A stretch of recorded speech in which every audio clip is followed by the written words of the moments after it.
Kamusta kayo? Nag-enjoy ba kayo sa episode ngayon? Anong mga Yes. yung memory na kinuna natin, BTS natin memories? Grabe, ang hirap nun ah. Ikaw muna, Vince. Ano Ako, ba? ako kasi, ang tawag dito, yung luksong lubid. Nakakatawa kasi, Mm. ang tawag dito, talagang pre-practice po muna natin bago natin i-take, no? Talagang Yes. si Caprice. Saka, oh my gosh, ang hirap talaga ng luksong lubid. Lalo na Actually, kapag sabay-sabay kayo. Kasi ako personally, kaya ko yung jump rope na Oo, ako yung lang. mag-isa ka Pero lang. yung tatalon tapos yung dalawa pa yung Sabay-sabay. naghahawak ng lubid, ang hirap.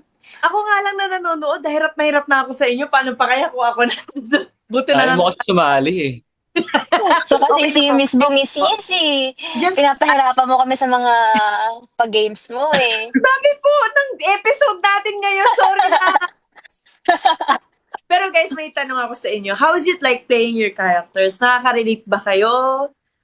Kamusta?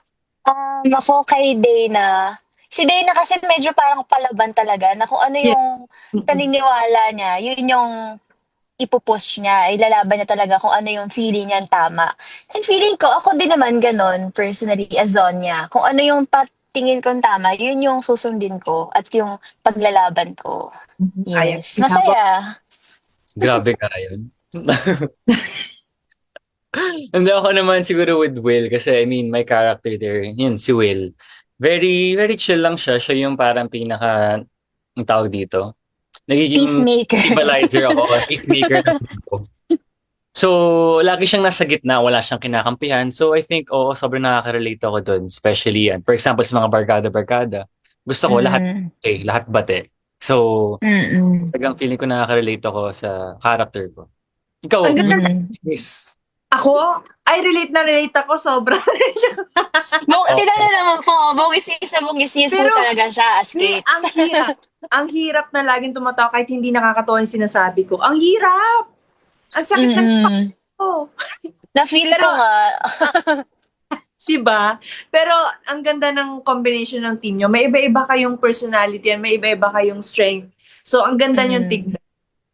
Mm. Ang saya lang din na makasama kayo lahat.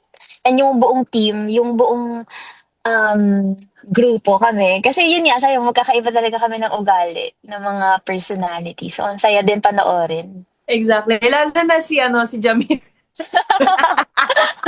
Patawa talaga lagi si Jamir. Parang walang pinagkaiba yung character niya sa totoong buhay. Siyang siya. Kapag tinanong mo siya, wala pong pinagkaiba, mga kapuso. Kaya talaga yun.